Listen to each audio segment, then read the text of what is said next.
That is Kong's crotch explosion that just happens from time to time. It's one of, if you're a follower of the Monsterverse, you know that Kong has crotch powers. Has a dick blast?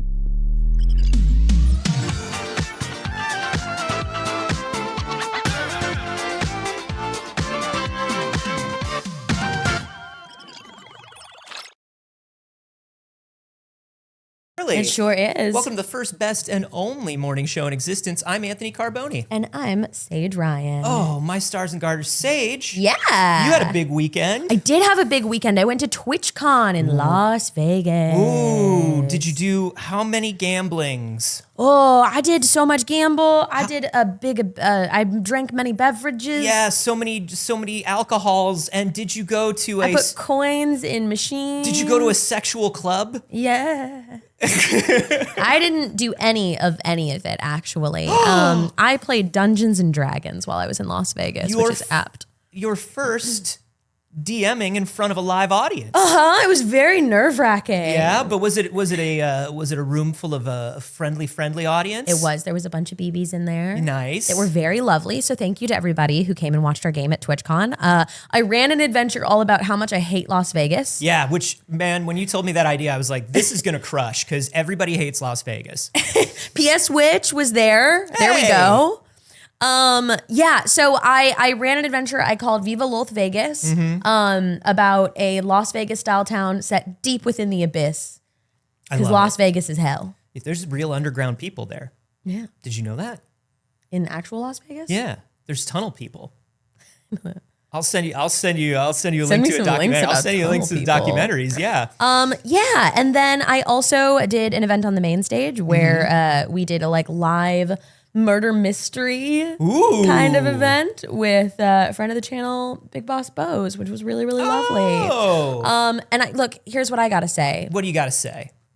I got on stage. They showed pictures of us all, and the greatest compliment I've ever received in my life happened, Anthony. A drag queen said, "Would you do my makeup sometime?" Whoa. Now, we were in competition on this, and I want you to know that I almost threw that whole thing out. I almost threw the whole game out, and it was just like... Yeah, no, we're friends now. Come to me. We cannot compete. We can only build, fam. Let's build, fam. The best Saige. compliment I've ever received.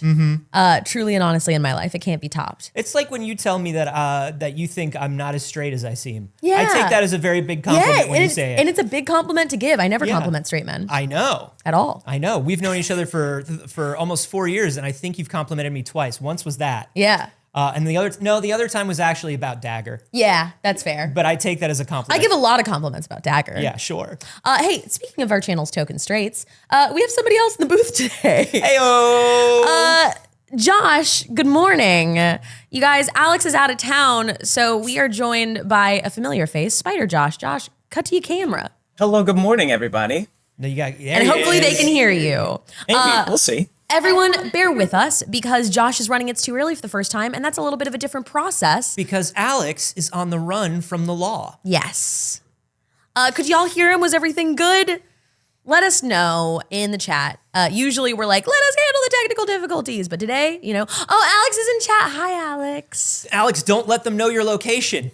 Be careful. Be careful. The law will find you. Yeah, they did open with I'm in Houston. Careful. Careful. Please, you're OPSEC. Please. Anthony, you spent the weekend playing Spider-Man? Yes, which I think was just as an eventful weekend as probably your weekend. Yeah. In ways. I bet. In ways. Did you see the Spider-Man ad on the Sphere? I did not.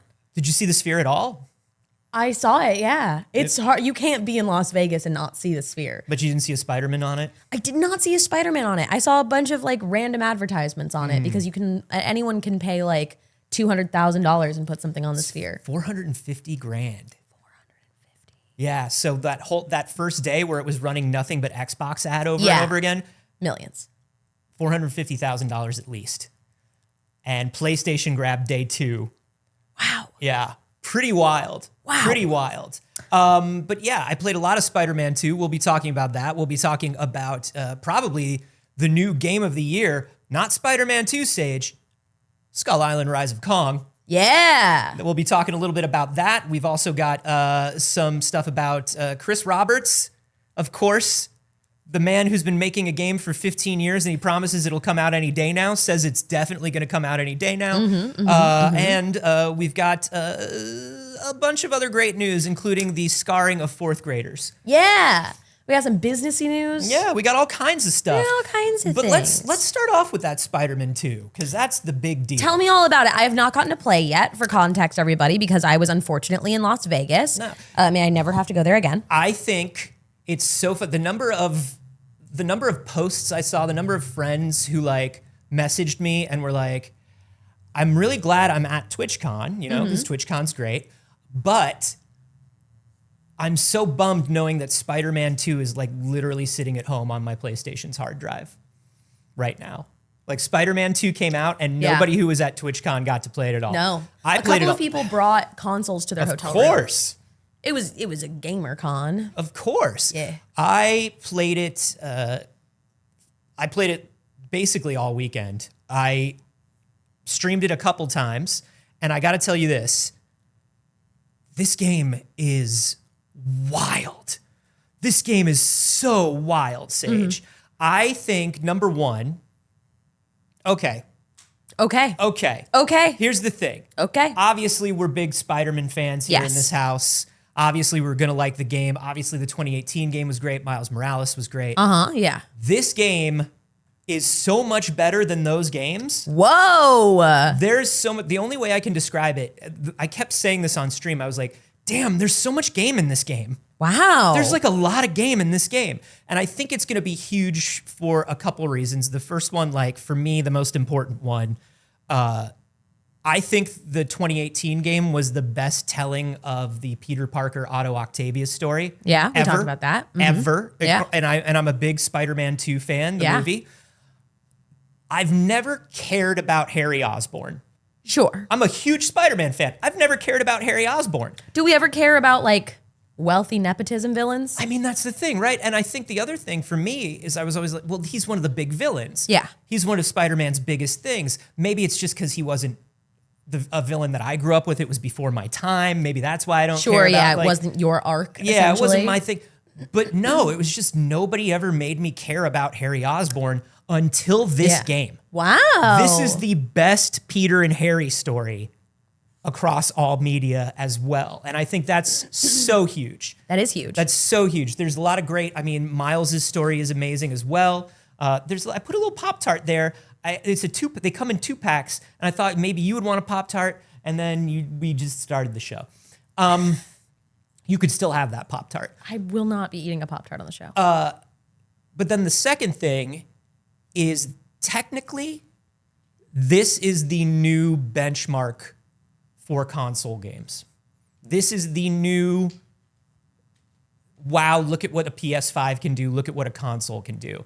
Wow. Without spoiling anything, there's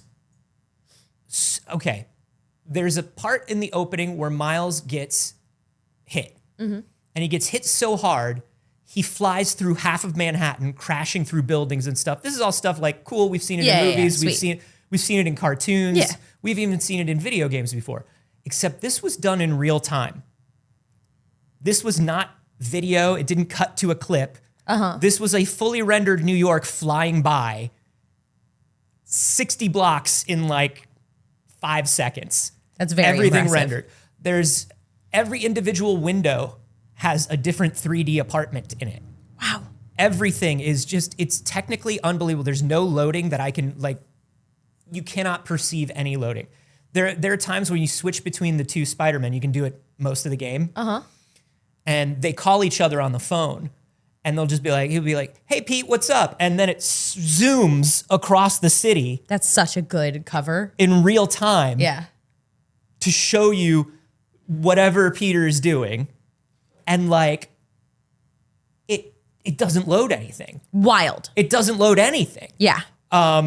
It's nuts. I was looking for imperfections. That's the thing. It's one of those games that looks so good that you look for imperfections. There's a part where you're at Coney Island. It's a fully rendered 3D Coney Island. You're playing the carnival games. There are crowds. There are fireworks going off. Yeah. It's fucking Coney Island. I found two of the same vending machine next to each other. That's the only thing I found. And I screamed when I found it. I was like, look, chat, 7 out of 10. 7 out of 10 game, chat.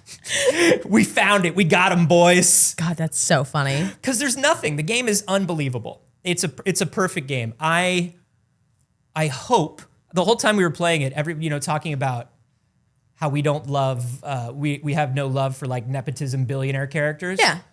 We also just know the narrative of the industry so much that as I was playing, me and everyone in chat, we were all like, I don't want any bad stories to come out about crunch at Insomniac. Please don't tell me about. I don't want to know about the horror. Please tell me nothing bad happened at Insomniac during the making of that game. Please, please, please. That's all I could think because it's such an achievement. It's such an achievement. And I can't believe this is now Insomniac has done Spider-Man Remastered, Miles Morales, Ratchet and Clank, Spider-Man 2 in 3 years since the PlayStation's been out. That's wild. How are they doing it? How are they doing it? They're wizards. Hopefully with a big, well-paid team. Yeah, and I mean, hopefully that team is going to get paid extremely well because Spider-Man 2 sold 2.5 million copies on day one. That is bananas. The fastest selling PlayStation game of all time. Now, we should say those are copies sold through. So that doesn't mean they've shipped 2.5 million copies. That means they've sold to customers directly. Yeah. 2.5 million copies in 24 hours. That's wild. That's the hugest thing ever. Of course, we'll see if it's on track to beat, I think God of War Ragnarok was 5.1 million copies in the first week. And that was the highest selling PlayStation game ever until that point. Yeah, I mean... I'll tell you what, for all the problems with console shortages, for all the problems with shipping and delays and all that stuff, Sony's having no trouble moving units. Oh, no. At all. Not at all. All of their games, it's like, people are like, I can't get my hands on a PlayStation. And then somehow at the same time, 2.5 million people did in fact have their hands on a PlayStation. It's wild. Yeah, I think fortunately we are at the point now where we're pretty much past the struggle of getting a PlayStation. Yeah. Most people that now the struggle want to and can spend the money on it can get their hands on it. That's the thing, is now the struggle is the fact that they raised that price. Yeah. Yeah, that's expensive. That's a spency box. That is a spency box now. If you buy the box, it was a spency box to start. Yeah, but if you buy the spency box now, I'm gonna put this right down here. If you buy the spency box now, some of those 2.5 million copies were the bundles because you can buy the Spider-Man console now. So I'm not saying buy a console for one game. I would never say that. No, but I will say this: wow, that's a game. I think there's a difference between buy a console for a game and if you were on the fence about buying this console, this is the game. Yes. You know? Like if you kind of wanted a PlayStation anyways, this would be a good enough justification to push you over the edge. Oh, for sure. absolutely. Absolutely. Yeah. I mean, the fact that I think Remastered is on the basic level of Plus now, the one where you buy a PlayStation and they just kind of give you games to try. So you can have a lot of Spider-Man on that console.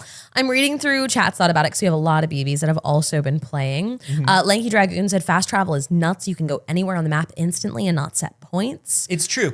I had to remember to check that though, because fast travel in a Spider-Man game, you can choose to swing a web across New York and fly through the city. Yeah. Or fast travel. I get it. It's tough for me to choose fast travel. I get it. But it's really nice to have that option for people who want it. And I feel like after a while of playing the game, you'll be like, okay, I do just need to get there. Like, it's so fun to swing, but all right, I just got to get there this time. No, it's true. And I'm not saying they shouldn't put it in the game by any means. I'm just saying it took me a while. I had to remember to check that feature. Jay Shaw said, I probably got 75% of the way through the main story just over the weekend. Oof, it's good same. stuff. Dude, the story is so good, Saige. You're going to lose your mind over what they do with these characters. Jelly PB, in response to the conversation about working conditions, did let us know that Spider-Man 2 was developed fully remote.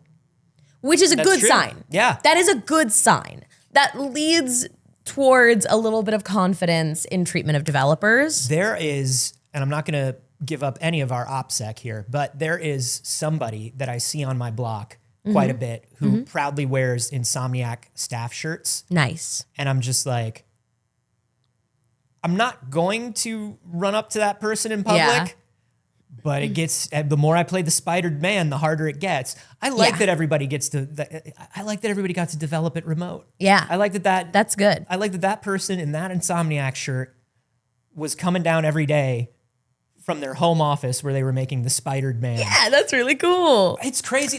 It's crazy that they were able to do it remote too in a when a lot of other studios are complaining about, it's so hard to do it remote, and there are challenges to remote work for sure. Yeah. And of course a lot of the workflows of these studios were not made for it.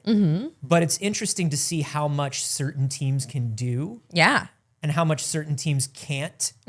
And I think the teams that are good with remote are the ones that respect their employees and respect their time a little bit more. I agree. They put that effort into making the system work. We had a couple of comments from Skywalker. Skywalker said, I took a week off work so I can play it a bunch. I have some car stuff too, but mostly for Spider-Man.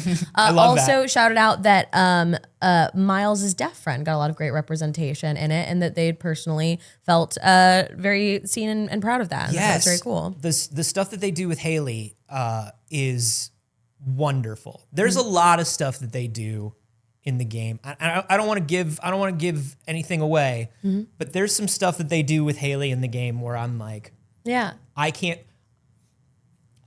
believe they got this in. Right. Do you know what I mean? In terms of like, when the deadline is breathing down your neck, when you've got Sony Worldwide Studios or Sony Interactive telling you we have to release this game by this date, or the stock value will plummet and all the imaginary money will disappear, yada, yada, yada. A lot of the stuff that they got into that game is stuff that would be cut by most other publishers and studios. We don't have time to do that. It's not important to the main story, and it doesn't show the representation. Like, the representation is not as important. Yeah.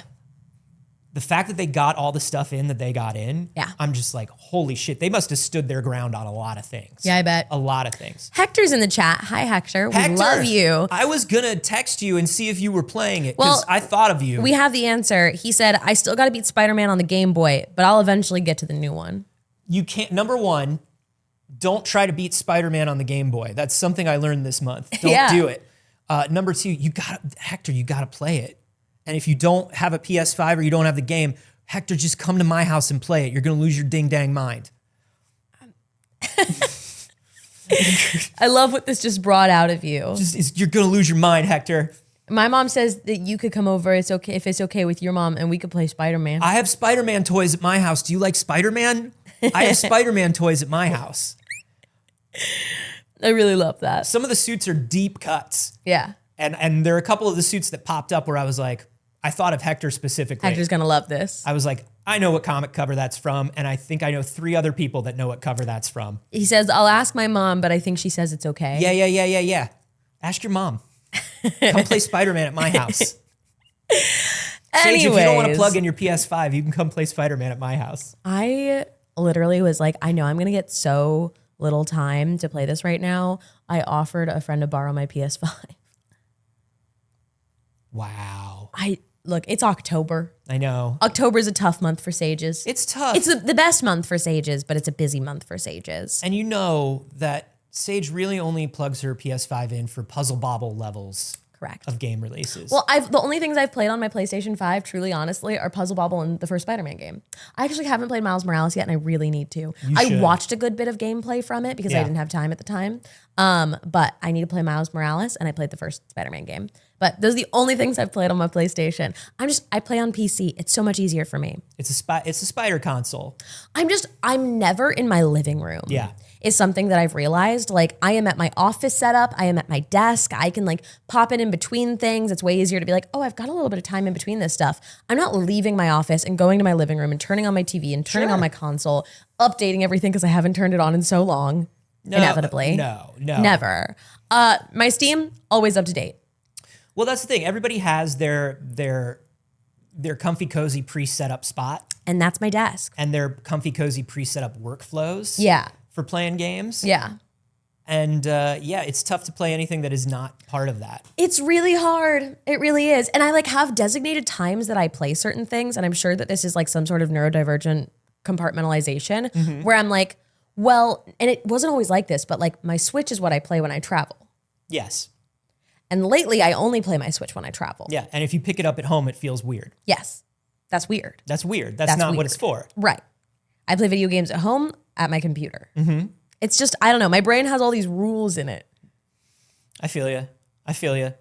So, Well, did you bring the Switch to TwitchCon, or were you prepping stuff? so I didn't because we drove in. Yeah. And because Kaylee was driving, I would not sit there and play video games while Kaylee drove. That's fair. We just traded off driving on the way there. Yeah. So I bring it when I'm plane traveling. Yes. But not generally in a car. So that means you haven't gotten on that Mario Wonder yet either. I have also not played Mario Wonder yet. Have you played it? Do you want to come to my house and play Mario Wonder? You have Mario Wonder at your house? I have Mario Wonder at my house. I've played a lot of Mario Wonder. All right. I play a lot of it. My Mario Okay. Wonder is so good too. Yeah, I bet. It's been a good I week know. for video games. I mean, we got Spider-Man 2. We got Mario Wonder. We got Skull Island Rise of Kong. Look, it's a good time to love games, everybody. 3 GOTY contenders, baby. Yeah. Listen, if you thought video games were back, you didn't even know. Video games are back. And Skull Island is what's going to show you just how back video games are. This is the one. Josh, will you please bring up my screen? And we could get audio. We could get a little Maybe we audio. could. And if we don't, that's fine. But if we Maybe do, we could. that's also fine. I'd like to show you this actual cutscene from Kong Skull Island. For those who are not familiar, because nobody talked about it, Kong Skull Island is a whole ass game that has come out and nobody was paying attention to. Nobody was paying. Here we go. That's just a JPEG. Did you see that was just a JPEG of a dinosaur? Guys, this is a real, and this is officially licensed. Don't worry. That dinosaur is being turned into rocks on a PS2. Can we see that again? Let's go back to the tape. That's just a JPEG of a dinosaur. It didn't even fit the whole screen. It's not even the right aspect ratio. Oh, That's what we're talking about when we're talking about Kong Rise of Skull Island. These are $40 games. Yeah. This is a $40 game. We don't need audio on this one, but okay. this is just, there it is. That's the gameplay. There it is. Look That's- at the game's being played there. Look at that. Wow. Guys, we're not joking. This is an actual game that came out this year. $40. I'd like to show you the clip that brought. I'd like to show you the clip that brought Kong Skull Island to my attention for the first time. I'd love to see that. if I may. Yeah. If I may. No, that's a Spider-Man. we can go back to the cameras for Yeah, now. let's go back to the camera. I'm gonna bring it up. Here it is. I put it in the document. Josh? Yeah, there we go. Like a responsible boy. There we go. They cannot see any documents. No, not There our are no secret- documents. Not our secret documents that don't exist. Exactly. Let me see which one of these is the one. Yes, I was watching this on Mind Pulp. Okay. Mind Pulp is a Let's Play channel that pops up from time to time on my feed. And I'd like to show you what they found. They spent a bunch of time trying to just get Kong to jump from this cliff to the next cliff. Okay. If you want to show my screen, Josh. And after 50 attempts to get Kong to just jump to the place they needed to jump 50 attempts. to get to the island, here's what happened. Aim that Got Kong. it. Perfect. Perfect. What? What's happening? That is Kong's crotch explosion that just happens see. from time to time. It's one of, if you're a follower of the MonsterVerse, you know that Kong has crotch powers. Has a dick blast? He's got a dick blast that just goes off from time to time. what they figured out is that the game keeps thinking that Kong is landing, and so it's trying to do like the smash animation. land, but Kong keeps being in the sky as well. So the game just kept doing that. So it just dick blasted. It just dick blasted is what it did. Wow. And then if I could just show you 3 Kong Skull Island actual DLC costumes. These are not the same. Okay. Yeah. They are different. Keep that in mind. Yeah, I'm ready. Number 1. Okay, that looks like Kong base. Now corporate wants you to find the difference between these 2 pictures. Okay, I'm ready. Is it the scar on his chest? It's the scar on his chest. Just the scar on his chest? That's it? But here's the thing, Saige. What's that one? What's the difference between that one and the first one? Nothing. No, it's something, Saige. Nothing is the difference. No, it's between different. Those 2. It's different. That's a different costume. No, it's not. Yeah. That's it 3 has different the scars costumes. back. Yeah, but something's different. I can't tell you what it is. Because you don't know? Because I don't know. Nobody knows. Kong Skull Island. Go back to the first one? Yeah, sure.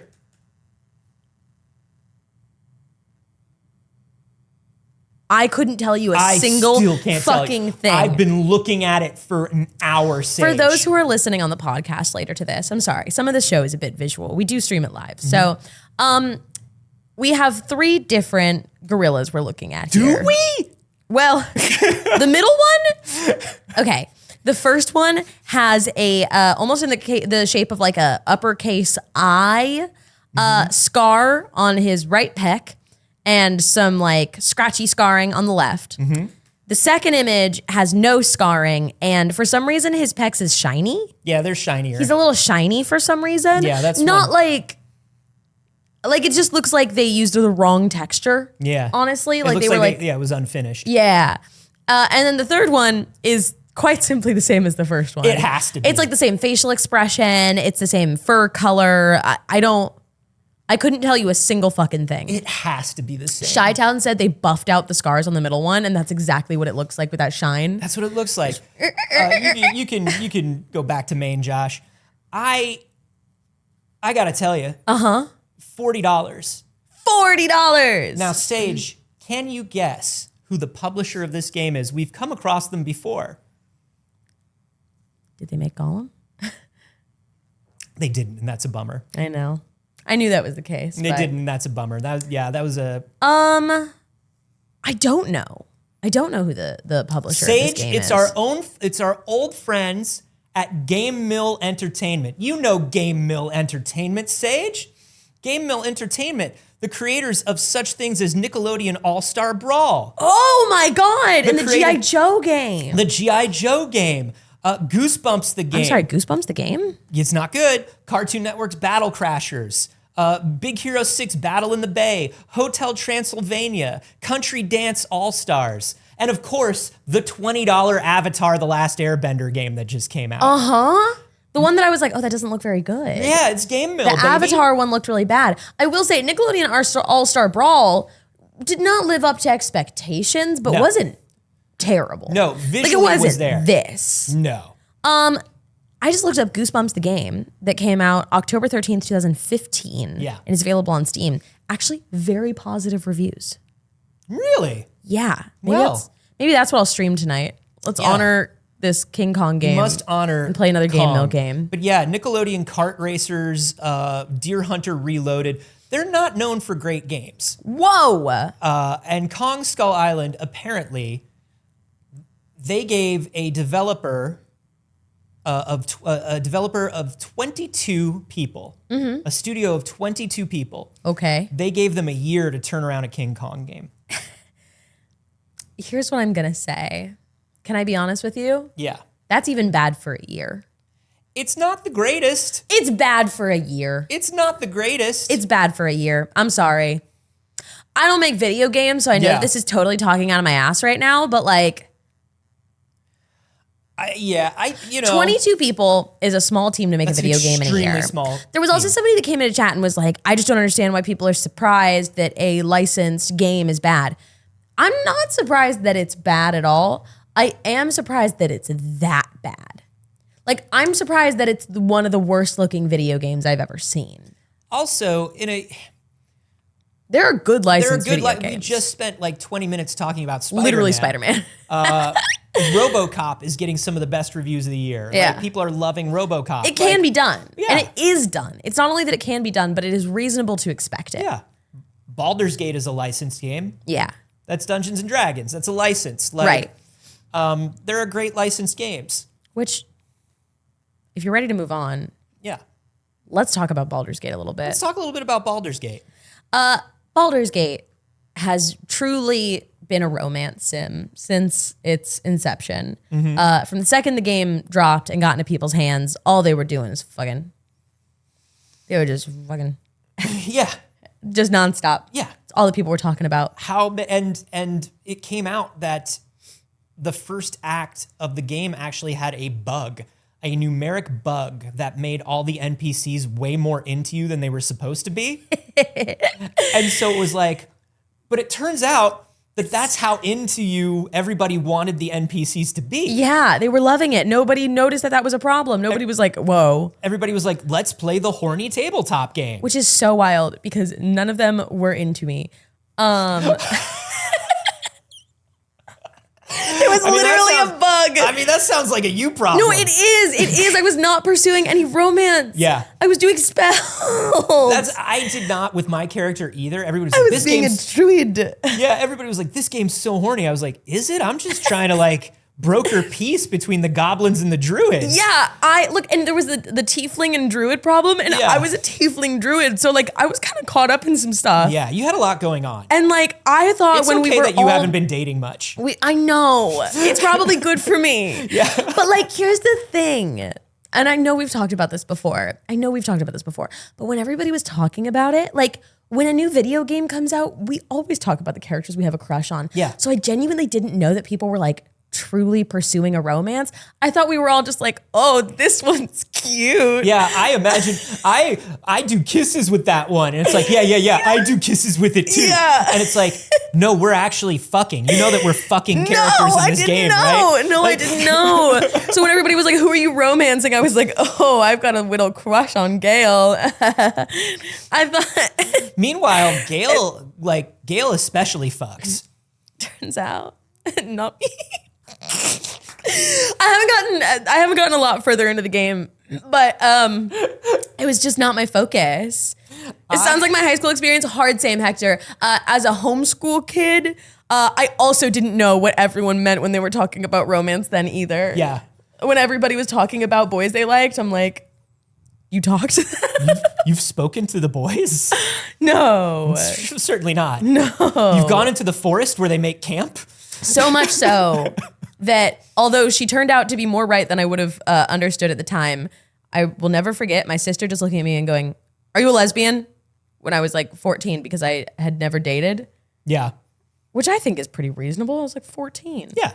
It's not that I hadn't dated. It's that it didn't exist. Yeah, I mean, Romance did not cross my mind. I don't know. Did not factor. The whole dating at 14 thing is Sure, weird but I feel like anyway. 14-year-olds have like little crushes. They have little crushes. They have little crushes. They go on little dates. My little crush was Skeetle Rich. So she was concerned, and that's fair. Sure. So she just went, "Are you a lesbian?" And I was like, "What?" And it was really hostile. And I was like, "I don't think so." Are you a lesbian? Also, is Skeet Ulrich a lesbian? Look. And look, she wasn't all the way wrong, but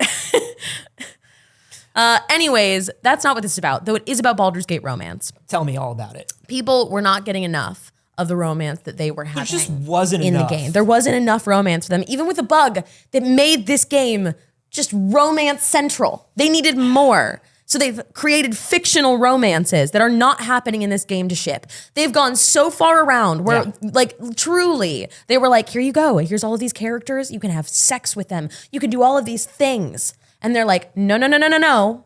I've done it all now. I want to make up a romance between two NPCs.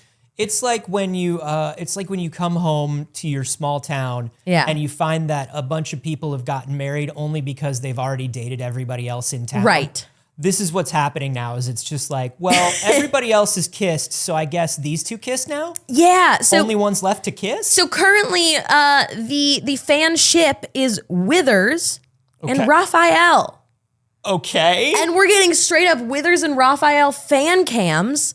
Like this. Josh, are you able to see my screen? Is my screen thing working? You seeing a screen? You seeing Withers? You're not seeing it on my screen?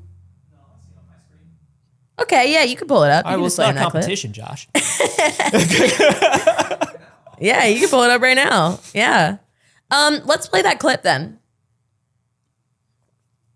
Yeah. So it says the real end game. And it's the two of them dancing. Is that playing music right now? If so, mute it. That definitely has copyright music. Try not to get us What's the muted. music, just so I know?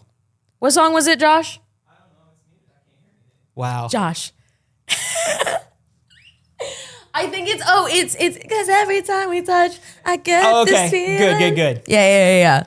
Okay, but that's borderline just silly goofs. That could be legit, but it could also just be silly goofs. It definitely is a mixed bag. I think Yeah. there are people participating in it because it's like silly and fun, and also people that are like, can I be honest? I kind of ship it. Can I be honest? Can I be honest? I'm kind of into it because there's so much of it. There's all of these clips of them like dancing. We could have had it all. I love it. There's a lot, and there's just a lot of like fan cams and fan art and fan edits. It's like that thing where it's like, well, do people really find Tingle sexy? And you're like, initially, no. Initially, definitely I would have not. said no. But the art has gone so far that I have to think that there is a subsection. Yes. Things have gone so far. We're through the looking glass, and we don't know what's real anymore. Yeah. And also, some people are just into it. Yeah, that's fine. I love it. I love that it's Withers. Yeah. That's so funny. Is it the eye sockets or the skull veins that do it for you? You know what it is? What is it? If I'm going to give a real answer to this. Give a real answer. As someone who absolutely monster fucker. But when you meet Withers, he's so much more of just like a dude than you expect. Like you're in the thing and you get him out of the thing, and I don't want to give a bunch of spoilers, but Yeah. like when you free Withers, essentially, he's just kind of running around and you're like, oh, you just are out here now? And he's like, yeah, I'm around now. And you're like, So this is a Pete Davidson thing. It's the Pete Davidson of Baldur's Gate. yeah, you don't expect him to be such a chill guy. Yeah. And then when he is, you're like, You look at him and you're like, that guy has would. problems. all right, I would. All right. And then one day it's like 1 a.m. Yeah. Most people at the party have gone home. Yeah. And you're just chilling on the couch with Yeah. Withers. And Yeah. you're like, it's been a surprisingly fun time with Withers. Anthony, you know exactly which one of my exes is the Withers Pete Davidson. I do. You know exactly which one. Mm-hmm. And it's just one of those things where you're just like, yeah, I don't know, I couldn't explain it, but No.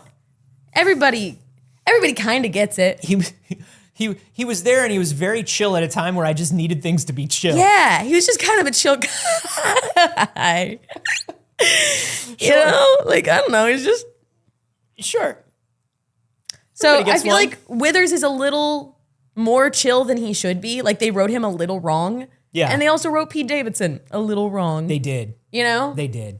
And I think there's something probably very appealing about that, of the humanizing of it all. Yeah. So there you go. People in the chat are fucking wild. Victor Necrofunk was like, "You're all out here banging mummies, dear God." Yeah, Yeah. yeah. Let's think about mummies. Canonically, mummies. Arnold Vosloo. Cara Delevingne. Yeah. Mummies are fuckable. Yeah. You can fuck a mummy. Yeah. Withers. With their consent, if they are animated and able to do so. Yeah. In this scenario, Like if a full moon has brought them back to life and they're horny. Yeah. And they want it. Yeah. Like In that scenario, a mummy can get it. Okay, but hear me out. Here's my question for the chat. Yeah. In that scenario, a full moon has brought back a mummy and they're horny and they want it. With you, Yeah. would you? Because absolutely. Just like, mummy, sorry. Mummy, sorry. Anthony! Curiosity alone. Yeah. Oh, please, let me tell you something. During The Shape of Water, I'm like, yeah, you gotta fuck the fish, man. I want to ask Josh. Hey, Josh. Same scenario posed. Would you? Yeah. Yeah? Sometimes you gotta risk it. Yeah, right? Like, Yeah. you'd fuck around and find out, right? You gotta find out. And there's only one way to find out. Look. You gotta fuck around. Are you gonna get, herpes or the curse of Hamanatra? Like maybe. I don't know. Like maybe. You're definitely going to get a story. That's the thing. Wolf of Herkheimer said, lady mummy, maybe. Man mummy, no, not even as a bi. I want you to know the whole time I was picturing lady mummy. Man mummy, actually, no thank you. Grossed out. Please go away.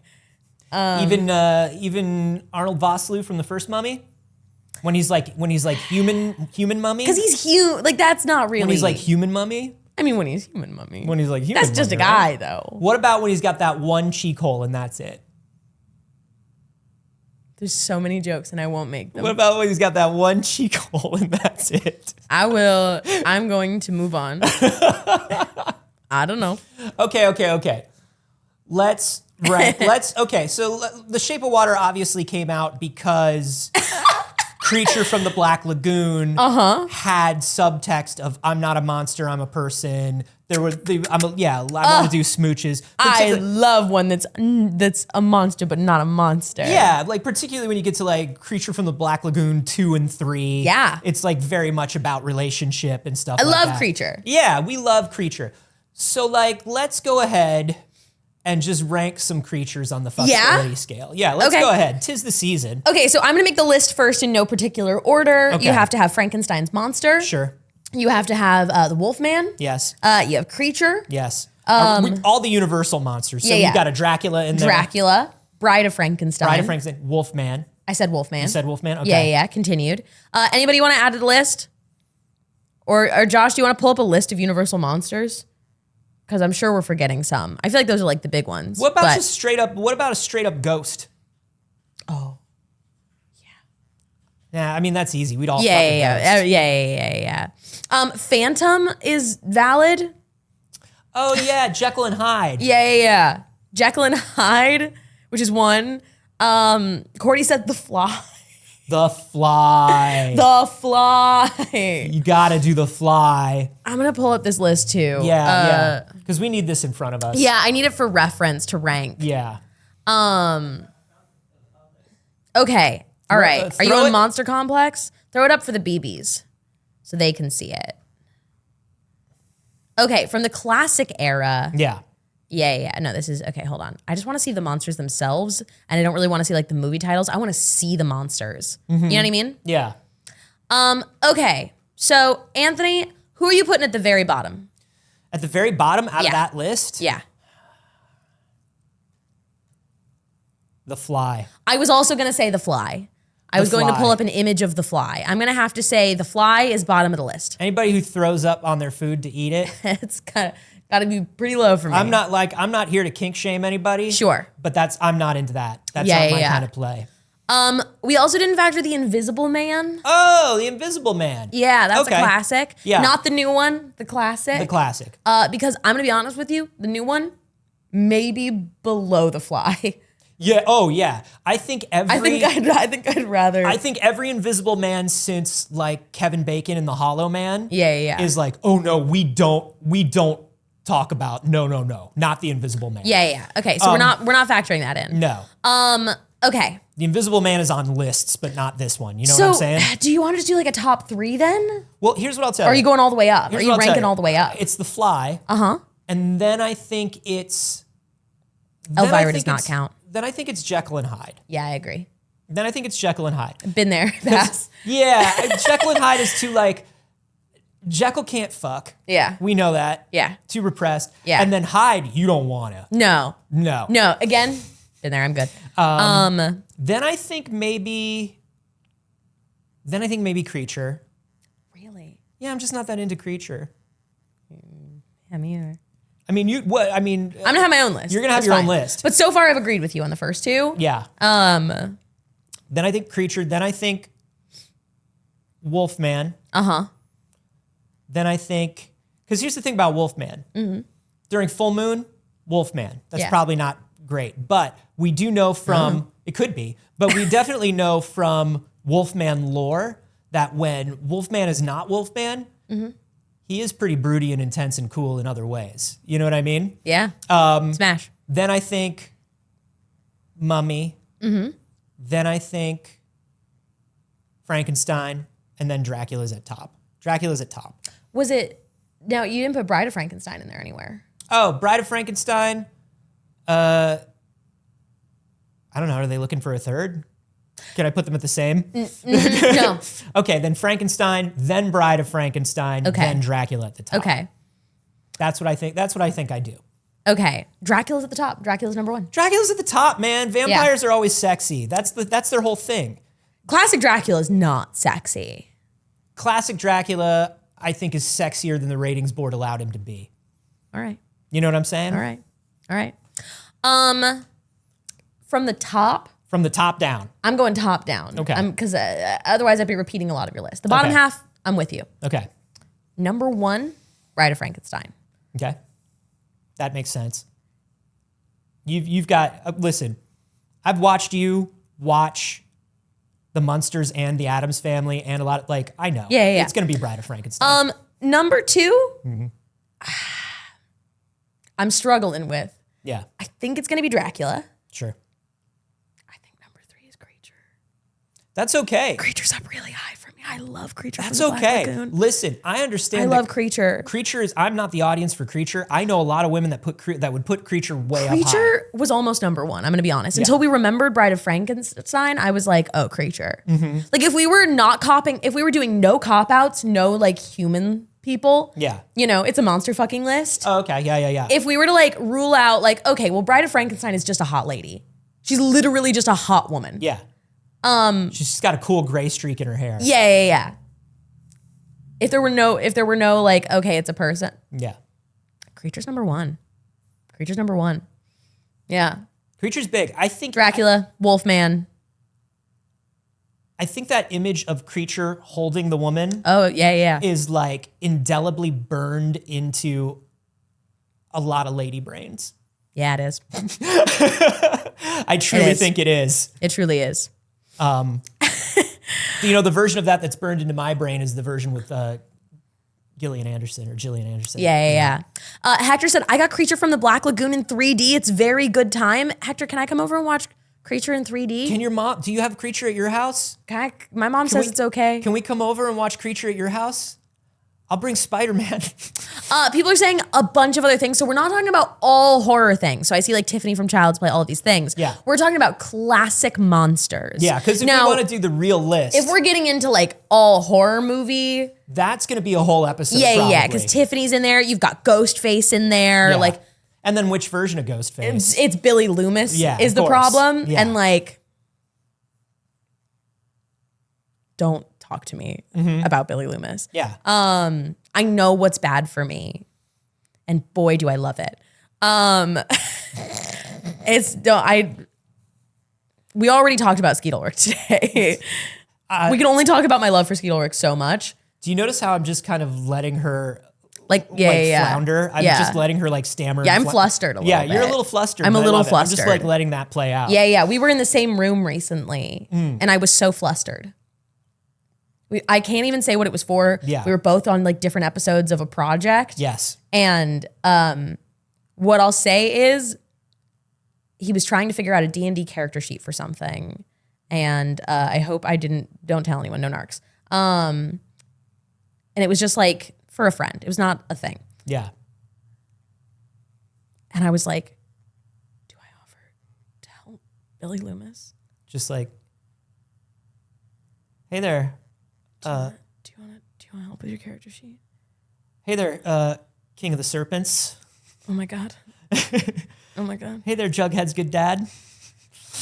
Corey said, please tell me you did. I did. And then I ruined it by being like, hi, we were on a show together when I was 7. Oh, baby. I know. Oh, I know. I got nervous. Sweetie. I know. Oh. We had a nice conversation about it. Yeah. That's nice. That's nice. That's exactly how you wanted it to go down. Yeah, we had a nice conversation. That's good. It was good. It's That's fine. good. It's fine. Good for you. Anyways, everybody, We'll probably do a full episode about monster fucking before the end of the month. I mean, probably. is this not the full episode about monster fucking? No, Is I there feel more? like if we're taking in. Are we gonna do a whole ranked list? I mean, it sounds like a good idea do you to want me. to do a whole ranked list of all horror movie villains? I think probably we should. Oh shit! Ooh, that's a good Halloween a tier episode. list for fuckability. Yeah, a tier list, a smash or pass on all horror villains. Yeah. Or at least like all the, good big ones. Okay. I think we should. All right. Well, we'll come back to that then. We'll come back We've to- done the classic monsters, but once you start throwing in everybody else, it's going to be a way longer thing. Yeah. And we still have some gaming news. That's I right. suppose. Hey, what do you think is going on over there at Star Citizen this week? What do you think's going on over there at Star Citizen? Could be anything. Yeah. Could be anything, but I'll tell you what. They're saying now, Chris Roberts is saying that Squadron 42 is feature complete and is just about ready to come out. They released a whole video about it. Josh, you can throw up the video with no audio behind us for That's some a very widescreen video. for some B-roll. Yeah, it's a cinematic I kept trying event. to scroll up. No, it's a cinematic event, years in the making. Now, if you're unfamiliar, Star Citizen, of course, is the game by Chris Roberts, the creator of the Wing Commander series. Yeah. Made a bazillion dollars on Kickstarter, one of the most successful Kickstarters ever, has still been collecting money. Yeah. You could play the How long ago was the Kickstarter? 13 years, 12 years, something Oh like my that. God. You could play Starfield right now in its early access edition. Which they're literally just adding a little Star Citizen to the Star Citizen every year. Yeah. You can buy $10,000 ships. Like that's Right. always been their thing. Yeah. Squadron 42 is not Star Citizen. It is the first-person shooter set in Star Citizen. Right.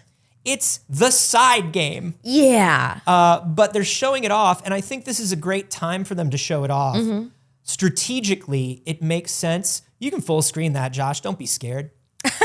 Don't be scared. We don't need to show that in a little window. We can show the BBs the whole Yeah. big thing. I'm gonna go watch that on my ultra wide monitor. Yeah. And those first couple minutes where it is actually a video is gonna be nice. Yeah, it's a good time to release this because people are disappointed in Starfield right now. Starfield has gotten a lot of I played it, it's over. I didn't really care much about it. The people wanted more out of it. You know what I mean? They're Do you feel saying like people are saying that about Starfield? there's been a lot of that about Starfield. Interesting. I actually want to, because we have somebody in the building who got very into Starfield. Yeah. Josh, how do you feel about it? Cut to the Josh cam. How's Starfield? Yeah, push the Yeah, it's button. okay. Right. There's a lot of buttons. So Bethesda makes some of my favorite games Sure. ever. I played Skyrim for 10 plus years. And Starfield, great. Whole time, had a great time. And then it was over and I haven't touched it again. Oh. Have you thought much about it? No, I'm actually playing Baldur's Gate again. Yeah. Wow. So Starfield, great. Great. I had a good time while I played it. And I put it down and then I actually got real sad the other day because I was going through my games and I saw Starfield and I was just like, if I'm going to play a Bethesda game, I kind of just want to play Skyrim again. Yeah. Same. Even maybe Oblivion. I'll go back to Morrowind, but Starfield was pretty fun one time. I think that's the thing. Nobody's saying that they dislike Starfield. You know, nobody's saying that, but it's a perfectly good game. Right. But it's not like what they were. It was never going to be what they were hyping it up to be. Number one. No, but a lot of people wanted that Skyrim, I could play this forever feeling. Yeah, and you would Yeah. think, oh, now it takes place in the whole universe. Yeah. So obviously it's just I can do endless that. Skyrim. Yeah. You got to be careful. You got to be careful with that. And of course, Bethesda's been talking about how it's been in the planning stages for 20 years. It's been in development for 10 years. Yeah. All this stuff. So I think now is a good time to say for Chris Roberts to come out and be like, hey, I've also been working on a game for 20 years. Yeah. Maybe you'll like it more than the one you've just played. Maybe this will be the thing that you actually wanted. Now, this is not it. This is a first-person shooter set in the game that you want. Right. Maybe you'll like it. Yeah. And people are responding favorably to it. But once again, this is just like a little PR boost because there's no release date. He's just saying it's feature complete. Yeah. He's just saying, hey, remember that it's out there. Yeah. Not even like oh, hey, coming 2024. No, we Nothing would never like say that. No. We would never say that. Yeah. 2024 is real soon. Alonzo is very adamantly in the chat insisting that it is not just a first-person shooter. Okay. That it's a full... It's the single-player campaign. It's a full single-player campaign. It's the single-player campaign for it. Yeah. Yeah. Sorry, I'm getting it mixed up with something else. But yeah, it's the single-player campaign for the massively multiplayer. I mean, it was initially like... It's not the whole game. It was initially, they were saying that Star Citizen was going to be like an Eve killer. Yeah. And now people don't really think about Eve that much. Yeah. So I don't know what they're calling it now, but yeah, so this is just the first person campaign. It's not all the multiplayer good stuff. Right, which is why people are in it. Yeah, if you're pitching this as an Eve killer and you release a single player little campaign, that's not quite the game. I want to see how much money, I want to look up how much money they've spent on this game because how much did they raise? It's an insane amount of money. The amount of money that they've spent on this game is wild. Let's see, the Kickstarter is still up. It is from 2013. It's been 10 years. Yeah. And it is $2.1 million that were raised on Kickstarter. That's the Kickstarter. That's right. They've spent so much money at this point. They've got Mark Hamill's in the game. Yeah. Gillian Anderson's in the game. Yeah. Josh, did you find a number? So this is saying that over the 10 years that it has been in development, it has raised over $580 million in development costs. That's right. It has raised how? What other... Is it like investors and stuff? Like so they've raised some stuff with investors. They've sold a bunch of stuff. Like I said, you can buy ships, you can buy vehicles, you can buy, I don't know what else you can buy. I'm sure somebody can tell me what you can buy. But a lot of it's like some of these ships were like $50,000 ships and there were only 3 of them in the game or something like that. And so you're one of 3 people that can have this amazing ship. I just feel like the things that men get away with are crazy. $580 million. The things that men get away with are crazy. Do you guys remember that girl who promised a like realistic dinosaur sim? Oh, Science-Based Dragon? Yeah, the science-based dragon, not dinosaur, dragon sim. The like realistic science-based dragon game. 100% Science-Based Dragon game. Yeah. Yeah. The amount that we have torn that woman to shreds, who everybody was like, she's a fucking scam artist. She really wanted to make the game. She just never made a video game. Yeah. She was really excited about it and did put like, there was a lot of work that went into it at the time. But everybody, it's such a meme. It's turned into a meme. It's turned into such a meme. And I get it. But also, this guy's raised $500 million. 580, almost $600 million. For his 100% science-based space game. Yeah. And everybody's like, oh yeah, he's gonna make such a good game. We can't wait for his game. There's a bar that we used to go to, and I'm not gonna give up our OPSEC, but there was a person who worked the door who was a streamer. I don't know if you remember. But I do. We would talk to them and they were like, yeah. We stream, like, yeah, I stream and blah, blah, blah. Yeah, because we always come in like costumes and shit after games. They were a very adamant Star Citizen streamer. Really? And they heard me one time talking smack about Star Citizen. Hell yeah. And like really got into it with me, not in an argument way, but like, no, here's the thing about Star Citizen and here's what you need to know and here's all the progress and like blah, blah, blah. And I was just like, buddy, it's not a game yet. Yeah. Call me when it's a game and I'll play the game and I'll try it. Yeah. I'm not going to pay real world money for a ship in a game that's not out yet. I'm telling you. I think we should start doing this with other games. Mine is Spore. I think the rest of the game's still coming. Spore is going to listen. Everything they promised, they're still going to do. Will is working right now. And he's been working diligently. And when it comes out, it's going to be 100% science-based Spore. 100% science-based Spore. I am going to Evolution. It will be me. Yeah. Evolutioning. Yeah. That will happen. Spore is real. Spore is love. Spore is in our hearts, and we should get that checked out. Yeah, you should not have spores in your hearts. That's actually, you can call a lawyer. I think there's a class action thing about that. Yeah, Spore Particularly- Remastered will be the Spore we dreamed of. Good one. For That's wild. $580 million. Do you know how much money that is, Saige? No, I actually know that my human brain cannot picture it. Well, let me tell you this. It's less than the Taylor Swift tour has made this year. Shit.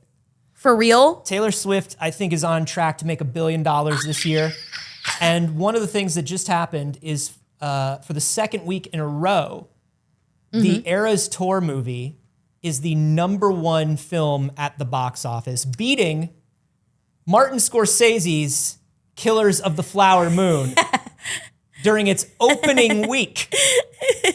Killers of the Flower Moon. I've heard Killers of the Flower Moon was very good. It's very good. I've heard. It is just funny that it's beating Scorsese. Listen. I actually do kind of love that. As somebody who's not a Swiftie, honestly, still a win for the girlies. Listen. That Taylor Swift's concert movie is beating a Scorsese film is so incredibly funny. Listen, Marty, if you want to make money in movies, you got to get your name out there. Direct yourself a Marvel movie. Direct yourself a Marvel movie, Marty. Have you seen the Marvel movies? What do you think about those? Yeah. Please share your thoughts. Taylor Swift financed this film herself, paid the $15 million out of pocket and said, we're going to release this in theaters. Yeah. And it has turned around and has made $100 million in North America. It's made $129.7 million domestically. It's the first concert film in history to cross $100 million. You know, Marty Scorsese made a little concert film back in the day. Yeah. You know, I don't know if Yeah. you heard. He Yeah. made a little concert film. I don't think A little concert film? I don't think it did that well. No, what was the concert film? It was some Rolly Stolies or something. I don't remember. Hard to say. I don't know. I don't know. Some band for dads. They're probably playing the Sphere. There were people seeing U2 at the Sphere this weekend. There were, because I guess if you're in Vegas, but also you should know that there's a show for peasants at the Sphere as well. I didn't know. So not everybody who goes to the Sphere is seeing you too. No, I did see people specifically seeing U2 at the Sphere this Yeah. weekend. But I also know that there was you could just go see like a show at the Sphere that was Yeah. just like check out the technology. The Sphere kind of show. currently has a film that was directed at least in part by Darren Aronofsky. Okay. They got the big money man to do it. Marty, Big money man, that's Taylor Swift. Marty, if you want to make a little money in movies, if you want people to see your movies, you try maybe directing a movie for the Sphere. That could help. What about a U2 concert movie? Try doing a U2 concert movie in the Sphere. So funny. We're not, the only reason we're dunking on Scorsese is because he really felt like yucking people's yum a lot over the last year. Yeah. You know? I also will think it's funny when any like pretentious filmmaker is beat out by a Taylor Swift concert movie. I love it. Like, I want it to happen to all of them. Like, I want Christopher Nolan. I want that for Christopher Nolan. Well, I mean, listen, here's the thing. Oppenheimer only made the amount of money it did in the theater because of Barbie. Because of Barbie. Because of Barbie. And I will die on that hill that is factually backed up. It's factually backed up. They said it outperformed what they thought it was going to perform. And Because of Barbenheimer. Yeah. Because of the double features. when they tracked audience sentiment, they found that it was entirely because of that. So I guess you're welcome, Christopher Nolan, for Greta Gerwig and Margot Robbie saving movies. You're welcome. You're welcome. You're welcome. Sorry, Christopher Nolan. You're welcome. Maybe one day you'll direct a big movie. Yeah. Another one. There's this TikToker whose name is Mary Shalaby, something like that. Yeah. And Skywalker in the chat just said another win for Barbie. But this girl just in her videos goes, another win for Barry. And it is so deeply ingrained in my brain that I hear it all the time. Yeah. Another win for Barbie. Another win for Barbie. I love that. I love it. I live by it. I love her. It's so good. That's so interesting. So close to you think they're going to cross $1 billion on this tour? That's Well, Taylor Swift will genuinely cross $1 billion this year. She's gonna make $1 billion this year, I think. It's like her, Beyonce. Unfathomable amount of money. It's like her, Beyonce. Beyonce's tour did like $1 billion this year. Wow. Yeah. There was a big article. I want to say it was either Vanity Fair or Rolling Stone that was talking about how Taylor Swift, Beyonce, and Greta Gerwig were going to be like the three first $1 billion in a year. Yeah. You know, creative women in the creative space. Yeah. And $1 billion is too much money. We have heard some nice things about her paying people on the tour well. We know that the tour bus drivers got like doubled, like their salary was like doubled or something like that we talked about. She's known for giving big bonuses and stuff too. Yeah. So I don't know. I don't got anything to. I mean, listen. I ain't got anything negative to say, but Dill Schmill said, I'm by no means a Scorsese stan, but dunking on Marty feels a little bit mean. The man has done a lot for the industry. It's true. He created Goncharov. He's the man who directed Goncharov. There's a thing called punching up and a thing called punching down. Yeah. And when somebody has an unfathomable amount of money and decides to come out and be bitter towards things that younger people like, I think you've put yourself up for criticism. And I don't think that there's anything wrong with that. And also, we're not hurting Marty. No. We promise. We can't hurt him. Marty's going to be fine. He's going to be fine. We cannot hurt him. He's going to be absolutely fine. Don't you worry. We Don't cannot you worry. hurt him. We're allowed to make goofs. Yeah. It's fine. Martin Scorsese's going to be okay. Yeah. He's going to cry himself to sleep tonight on Are his we saying huge pillow made of money. Critter Nation said, are we saying that Taylor Swift will be the first ethical billionaire? She's already a billionaire and there are no ethical billionaires. No, there's no way that Taylor Swift is an ethical billionaire. Absolutely no exceptions. It's not about Taylor Swift. It's that there is literally no such thing as having $1 billion ethically. Because what it means is you could literally fix most of the world's problems and instead you have $1 billion. Yeah, being cool for being a billionaire is like being cool for an earthquake. Right. Like, oh, wow, all it did was knock a couple of my paintings off the wall. Yeah. Well, for an earthquake, not bad. For an earthquake, that was pretty cool. Right. Still knocked my shit off the wall. Yeah. Yeah, that's like, no one was killed in this bank robbery. Yeah. I'm glad no one was killed in the bank robbery, but Great. there was a bank robbery. Mm-hmm. People didn't do great from a bank robbery. Exactly. There are absolutely no ethical billionaires, and there will never be an exception to that. Whew. Whew. What else? What else are we talking about? While we're talking about money, Yeah? let's talk about this statement by Nintendo, by Dougie Bowser. Maybe my least favorite of the Koopa kids, Doug Bowser. Yeah. Doug Bowser says that Nintendo doesn't have unions because of their high degree of job satisfaction. People are just too happy to unionize. Okay. They just don't need to unionize. They're just so happy. It's like never crossed their minds. Tell us about the two different colors of badges, Doug. Tell us about the two different colors of badges, Doug. Who are you counting as an employee, Doug? What access to what facilities do those employees have, Doug? Because we know that you have two different classes of employees. We reported on it. Yeah. So who are you talking about, Doug? Yeah, that's real bad. Yeah, that's real bad. That's definitely villain coded. I agree with that. What are you talking about, Doug?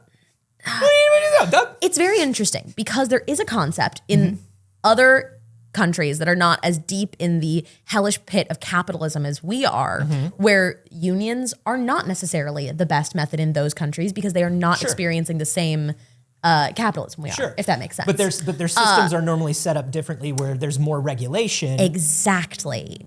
So it's very interesting because I think that people kind of pick that up every once in a while, or there's like some small independent businesses that talk about it online where they're like, hey, like we don't unionize because it would not benefit us here and our employees are happy enough to get what they want. Yeah. And a union would not service them.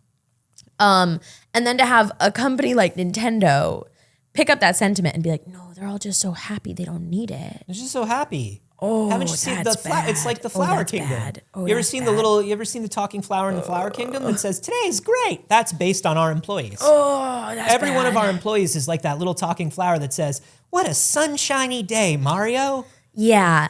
The problem is I hear that and I'm like, it kind of sounds like a threat. You know what I mean? Yeah. Like when you hear something like that, it's just like, oh, no. They'd never say anything negative about us. Right. Would you? Because you're so happy. Because you're so happy. Because you're just so happy, aren't you? They're saying, we currently don't have unions at Nintendo of America, and part of that is driven by the employee feedback we see, which is a high degree of satisfaction and engagement overall. You only have to look at our retention numbers, which are very, very high within the industry and our obviously low turnover rate. Our focus has always been on creating a culture that's inclusive, has a work-life balance, and is focused on our singular mission of bringing smiles to faces. Now, Doug, once again, are you talking about both colors of employee badge? We're just wondering. We're just wondering, because if you're just talking about that one color of employee badge and you're not talking about the entire building of people you have across the street that work horrible hours, are told they can't call in when relatives die or they'll lose their job, Yes. are not given access to even the cafeteria at the building, are you counting those employees? Because I know they have a different badge. Yeah. So like, when I say employee, do you only hear half the people that work for you? And even then, Stargard in the live studio audience said, even if your company is doing well, unions are still recommended. Yeah. Unions are not a sign of a bad company. Yeah. Unions are collective bargaining and employee solidarity. That's all it is. Yeah. You do not have to be mistreated to be in a union. You do not have to be like in a bad position to unionize. You don't, it's for the same reason you do a contract for anything instead of a handshake deal. You don't think things are going to go bad. Right. It's not because, I used to have that and you have a lot of that. I'm sure it's in every industry, but in our industry, you have that a lot where people are like, you don't need to get the contract before we do the gig. We'll get it to you as soon as we can and blah, blah, blah, blah, blah. And it's like, no, I know that I don't expect anything to go wrong. And then when you say like, no, I'd like the contract before the gig, they go, whoa, okay. Whoa, all right. yeah. This big britches wants the contract before the gig. Like, I don't understand why we can't just work for a handshake. I don't expect anything to go wrong, but it's good to have that system in place in case things go wrong. It's like you don't put a case on your phone because you think you're going to drop your phone on purpose. Yeah. You know that accidents happen. You may be an employer with the best intentions in the world. I don't think you are. Yeah. I don't think any of you are. Yeah. But you might be. And I still want the things outlined in the contract. You can't be like, well, we're going to give that to you, but we don't need to put it in a contract. We'll just give it to you. Oh, yeah. No, codify it if you're going to give it to me. Absolutely. Yo, the amount of times I have been fucked by these companies on contracts. Yes. Or, you know what the other thing is too? One of my least favorites is they send you the contract at the very last minute so you don't have enough time to review it. And I'm like, now at this point, I'm like, I will delay your project to give myself time to read this. You should have sent it to me earlier if you if that was a problem. If you didn't give me adequate time to read this contract properly or have a lawyer look over it, then I guess you can wait. I've had that. I had one very large company that was a client for a long time, for many years. And they're celebrating maybe their fastest selling game that's ever come out. And one of their teams would always send me a contract on a Friday afternoon. Yep. And then on Monday morning, they'd be like, where's the contract? We need it because we need to start the project. Don't look too hard. You got to turn around And there was never anything wrong in the contract. It was just like, hey, I have to send it to my lawyer. Yeah. And this may surprise you. I'm not my lawyer's most important client. Right. Just like I'm not your most important client, which is why you got the contract to me at the last minute. Yeah. My lawyer is helping people that are much more successful than I am right now with much bigger contracts. Yeah. So if you don't have a day, then you should get the contract to me a day earlier. Yeah. I had a company email me a contract the day before I was supposed to be on set. And I had already been working with this company and it was an update. I hate that. It was makes like, me it's so time to stressed. re-sign. Now, mind you, I said, hey, and in the terms of it, my previous contract would hold until this new one was signed, right? So I was like, I'm working today on my previous contract, so you can give me enough time to review this. Yep. Absolutely not. They came up to me in person with a clipboard. No. With the contract on it. And Anthony, take my hand. It was different than the one they emailed me. Whoa. It was a different contract than the one I was emailed. It was worse. it was different, it was worse. And they said, oh, well, in order for you to go on set now, you actually have to sign this. And I said, oh, okay, then I'll go home. That was my last thing I ever shot with that company. I said, oh, okay, well, then I'll go home. No problem. Don't you ever do that. Yeah, no problem then. Yeah. I was like, oh, that's a bummer. You guys got this whole shoot planned that you need me for. I guess if that's the case, I will leave then. It's fine. I'll get out of here. I don't live far. It's fine. By the way, SAG-AFTRA is still on strike. Support SAG-AFTRA. Yeah, going back into negotiations tomorrow, I believe, with AMPTP. Sitting down at the table. Yeah. We'll see how that goes. As a quick reminder, because I also know that we have a lot of new BBs that come in. Hi, we do talk about things sometimes that classify as struck work in the negotiations, in the deals, and in the regulations for the SAG strike right now. Things that fall under the category of journalism, which is what we do, are allowed and supported by our union. We support SAG-AFTRA. We stand with unions. We love unions. And fuck the AMPTP for not showing up and making this deal yet. That's the right. fact that, God, did you see the video of, did we talk about it? Fran Drescher just sitting in the boardroom? Yeah. Yeah, just sitting in the just sitting boardroom. there, just waiting for them. They didn't even show up? They didn't even show up. So just as a reminder, this is not scabbing. This is not anti-union in any capacity when we talk about movies and things like that. So Yeah. support your union. We do as well. Talk variety and journalism is all covered. Yeah. We're allowed to do things like this. And also, you'll find that we don't talk very much.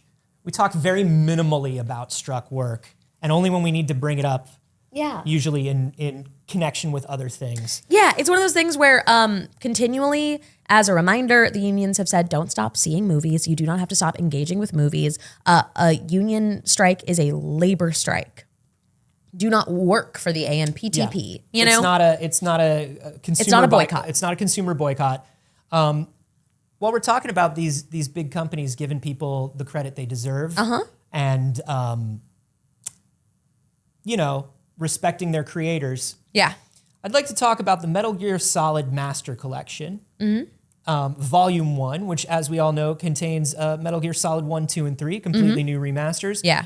We just found out that Hideo Kojima is not mentioned in Metal Gear Solid Master Collection's credits at all. Wow. At all. Wild. Now, we know, of course, Kojima hasn't been at Konami for 10 years. Sure. Kojima didn't work on these remasters. On the remasters. But hey, not even a special thanks or characters created by no, or based on. Nothing. Nothing for Kojima. That's wild and feels like such an intentional fuck you. It's absolutely an intentional fuck you. It's the latest in their weird fucking shit back and forth between each other. I absolutely hate it. Hate it. It just, the new collection's credits simply says, thank you to all original Metal Gear series staff and fans. That almost made it worse. Staff and fans. Staff and fans. You and I, we're just like Kojima. Yeah, we got the same credit as Kojima. Hey, I did just as much for Metal Gear Solid As Hideo Kojima. as Hideo Kojima. Yeah. Good for us. Hey, Cheers to that. I'm pretty great. I'm better than I thought. Anthony, it's 10:44 a.m. We did start a little late today, but we have one more thing that I want to make sure that we get to because we talked about it in the beginning a little bit, and that was about scarring fourth graders. Yes. Yes. So for those who might not have been here, we talked a while ago about Winnie the Pooh, Blood and Honey, and that was because the Winnie the Pooh The characters IP and characters have gone into the public domain. have gone into the public domain, which means fair game. Anybody can do what they want with them and make things with it. So immediately people did, and they made a gruesome horror film with the Winnie the Pooh characters. Called Winnie the Pooh, Blood and Honey. It came out. Yeah. You can watch it. I won't. It's not very good. No, I don't have any interest in watching that. It exists based on the hilarious strength of the pitch, Yep. which is, what if Winnie the Pooh do murders? It's very shock value, you know. I get it. So supposedly, according to CBS Miami, earlier this week, a bunch of students in a math class at the Academy of Innovative Education in Miami Springs were exposed to 20 to 30 minutes of Blood and Honey, according to a parent. The students apparently picked the low-budget viral sensation themselves. And people don't know how the teacher didn't notice that was the movie they had selected and were watching in school. Yeah, I think a bunch of these 9-year-olds said, we want to watch the Winnie the Pooh movie. Uh-huh. And I'm sure some of them were like, we want to watch the Winnie the Pooh movie. Oh, absolutely. I'm sure someone were like, yeah, put on this. It's Winnie the Pooh. They say, I don't know if the teacher put it on and just walked out and left them, or if the kids tricked the teacher or something. Hopefully we haven't ruined these kids' childhoods. Yeah. So the director of the film was like, that's crazy, right? Like, because when you watch the film, there's no way you can mistake it for a child's film. Literally the first 10 minutes, crazy stuff is happening and the characters all look scary. I don't know how my movie was played in an elementary school. That doesn't so make any good. sense. It's so good.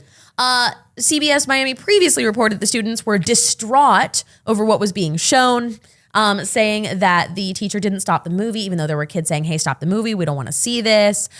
These are all of those things where it's like a parent is talking to a kid and recounting what a kid said. Yeah. So you can never really trust those things. I'm sure that there were kids that were like, turn this off. I don't want to watch this. Yeah. I can't watch this. And I'm sure there were some kids that were like, no, it's good. Yeah. It's good. Keep it on. Yeah. Keep it on. But the fact that the teacher kept it on, if the teacher genuinely kept it on for like 20, 30 minutes and was not paying attention or didn't care, like what is going on? Well, I mean, how did the teacher not see? I assume the teacher must have put it on and left the room. It had to be, right? Either that or that teacher has mastered a level of disassociation that I envy. Could be that too. Like truly put it on and then just shut off. No sounds coming in. No inputs. Yeah. No inputs whatsoever. I don't want that for a school teacher because they should be keeping an eye on children, but I think they left the room. I'm trying to think like a substitute puts headphones in when they put the movie on for the kids or something. I don't know, but like 20 to 30 minutes of that movie, that's wild. Let me tell you something. As a 9-year-old, I would have been so hype. Yeah, same. I would have been so same. hype. That would have been my best, most favorite day in class. Was watching Winnie the Pooh, Blood and Honey. Here's a question. So as I referenced earlier, I was a homeschool kid. I did not go to public school beyond the first grade. So my question is, why were they watching a movie in math class? That's why I think it was a substitute or something. Like a Winnie the Pooh movie in math class. Yeah, here's like the I thing. get some classes that make sense to play movies in. No, see, Like if you were like, oh, we're doing an English literature class and we're just like doing a movie based on the book instead. I'm like, I get that. Like, oh, this is kind of like the easier, Saige, this is maybe like, lazier thing. This is where you're being homeschooled is kind of like we unfroze you Yeah. after like World War II because this is such a thing that happens in public schools. I see it in movies. Yeah, where a substitute comes in, and that's how it became a joke. A substitute comes in, they roll in a big TV, Yeah. and they go, we're watching a movie. And it's Yeah. just, I don't know, it's a Disney movie, and we're in history class. Really? Yeah, it's whatever. It's just the substitute is like, I was left no plans. I don't know what you're working on. It's a movie day. Okay, so my misunderstanding of this was always that it was like, oh, you're gonna watch like an educational movie to some extent. Sometimes. Or like you're watching something relevant where it's like, I don't really want to teach you a lesson plan today. I don't have the lesson plan because I'm a substitute. Right. So I'm gonna have you guys watch a movie on the topic Yeah. So instead of teaching you today, which is already a bad move for education. Right. But it's worse than that. a lot of moves are bad moves for education. But Winnie the Pooh in math class, like even if it was Yeah. really a Winnie the Pooh movie and all the kids were like, yeah, this is what we want to watch, Christopher Robin. So here's what's up. Like a teacher, your regular teacher will sometimes show a movie that makes sense for the curriculum. Yeah. Not your substitute. If you're Okay. sometimes your teacher will leave a movie for your substitute that makes sense for the curriculum. But a lot of times what happens, particularly because teachers are overworked, if a teacher is not ahead on their lesson plans and it's like, I have to call in sick or there's a total emergency, I didn't leave any preparation for the sub just comes in and is like, well, Yeah. what do? I can either ask the kids what we're doing right now and try to help them out, or Okay. I could not fuck up what this person is doing and not make any waves and just say, hey, I'm going to rent an AV cart from the AV Okay. room and bring it in and watch a movie. I've learned something today. And there's a bunch of people in chat that are also talking about it, saying like we just had movie days. We watched Stand By Me. Yeah. Or people saying that like let's see, Jonathan CR said my partner who's a teacher said that it could be that they were ahead of the other classes, so to keep everyone on the same lesson plan. It's a free day. Yeah, essentially. that happens too. Hector said, Saige, we just watched movies constantly. Public education in the US is terrible. It was awful. Okay. I watched so many movies. Fascinating. I watched so many movies. Wow. And what's weird is arbitrarily, some of the rules still existed during movie days. Like, it was a movie day, and we were watching a movie that had nothing to do with the class. Yeah. And yet I still was not allowed to take a nap. Like, what? You're gonna fucking quiz me on Toy Story 2? Get out of here. There's no Toy Story 2 quiz. Let me sleep. We get up way too early. We're children. Yeah. Blade of Creation said teachers would reward classes for good behavior with movies sometimes. Sometimes, yeah. Sometimes if you're doing a really good job, what your teacher does is throw on some really, really sick body horror porn. Ew. That's what it does. Like the teacher is just like, what if your beloved characters that you love so much were actually serial killers? Here you go, 9-year-olds. Fascinating. And then they'll tape your eyelids open and give you the little drops. In first grade, my teacher would do pancake days. I had the loveliest first grade teacher for 3 months of the year.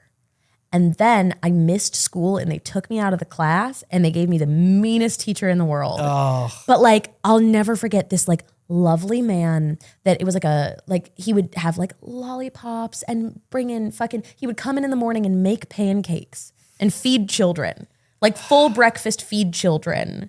That's so good. And was so great. Good teachers. I come from a family of teachers. If you ever have a good teacher or if you have a kid that has a good teacher, really just let them know. Yeah. Really let them know because it's so rare. Yeah. And then I got removed from the class. Yeah. Yeah. And then I had a very scary first grade teacher. That's more in line with what happens. Yeah. I had a first grade teacher that would make us stand in a line when she didn't want to talk to us. She'd go, line up over there. And we'd be like, for what? And she'd be like, go. And don't talk. My teacher was just the gym coach from Akira. Just shut up. Shut up. Shut up. I forgot about that until just now. I was like, what were we lining up for? And it was just to go away. Anyways, it's Winnie so the late. Pooh, Blood and Honey. Blood and Honey. That's all of the show that we have time for. Happy Monday, everyone. Thank you for spending some of your day with us. We missed you last week. We're glad to be back. Yeah. I believe Alex will be back with us on Wednesday. We weren't gone, We didn't go anywhere, but we're glad to be back. but we still missed you in between. Yeah. So there's that. Anyways, we love you. Thank you for spending your mornings with us. You could be anywhere and you choose to be here. Maybe soon this will also be co-streaming to YouTube. I don't know. At TwitchCon, they announced that you can now co-stream to any platform. Yeah. There's no restrictions on it in the partner agreements. And Wild. it already has been updated in the partner agreement. That's By great. the time they announced it, the contract was changed. I know some people internally who have been trying to get that through for a long time, and it was no small That's pretty thing. neat. It was no small thing. That's pretty neat. I'm just curious. I guess let us know for people that either watch the VOD later on YouTube. Would you like this to be live on YouTube? You'll still get, of course, the full uploaded VOD. For any of you that watch on Twitch and enjoy the live experience, do you enjoy YouTube better as like a UI, as a platform? I would love to know. We want to put the show where you want to watch it. We're also releasing this show now as a podcast. So if there is a day where you're like, hey, I got to commute, you could be listening to It's Too Early. You could be listening to it right now. It goes up ASAP after the show. It takes a little time for the podcast platforms to process it. But yeah, you can listen to it too. And all of the visuals, sorry. All the things that we're watching, sorry. It's a video first show, but it's there. You can't see all the puppets. Yeah. And the the compositing work that we do, but I think still as audio, it's all right. Yeah. You'll miss out on the chase scenes and like Sure. the beautiful camera work. But Yeah. I And our think- little outfits. And our little, well, yes, we do have little outfits. Yeah. That part's not false. We do kind of have do actually have little like little outfits. Yeah. We'll do a costume day soon too. We got a Halloween. You know what? Costumes. Monster Fucker tier list. Yeah, that sounds great. So be sure that you're following here, you're subscribed on YouTube, you are in the Discord, all of those things, so you get all these updates.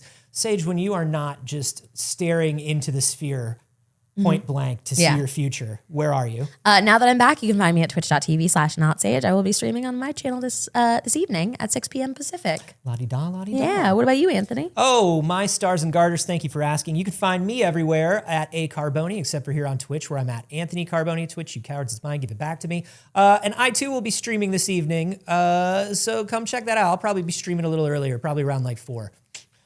Very fun. Very good. Josh. Hey, Josh, where can they find you on the internet? What I are you literally doing? made Josh make social media handles. Yep, she did. I'm Spider Josh everywhere. SPYDER_Josh. Yeah. Woo. At the time, I was like, what do you mean you don't have a Twitter? Make a Twitter. And now he we're makes like, TikToks. Now we're like, we're so sorry that we made you make a Twitter. Yeah, it was before Twitter got really bad when that happened. But Josh makes TikToks. Yeah. So, hey, Josh, thank you very much for stepping in today for the show. Everybody, can we get some love in the chat for our Spider Josh? Woo! Please and thank you. Instead, we got he eats spiders and gains their power. I think that's That's love. Love. That's some kind of love. Yeah. I'll take it.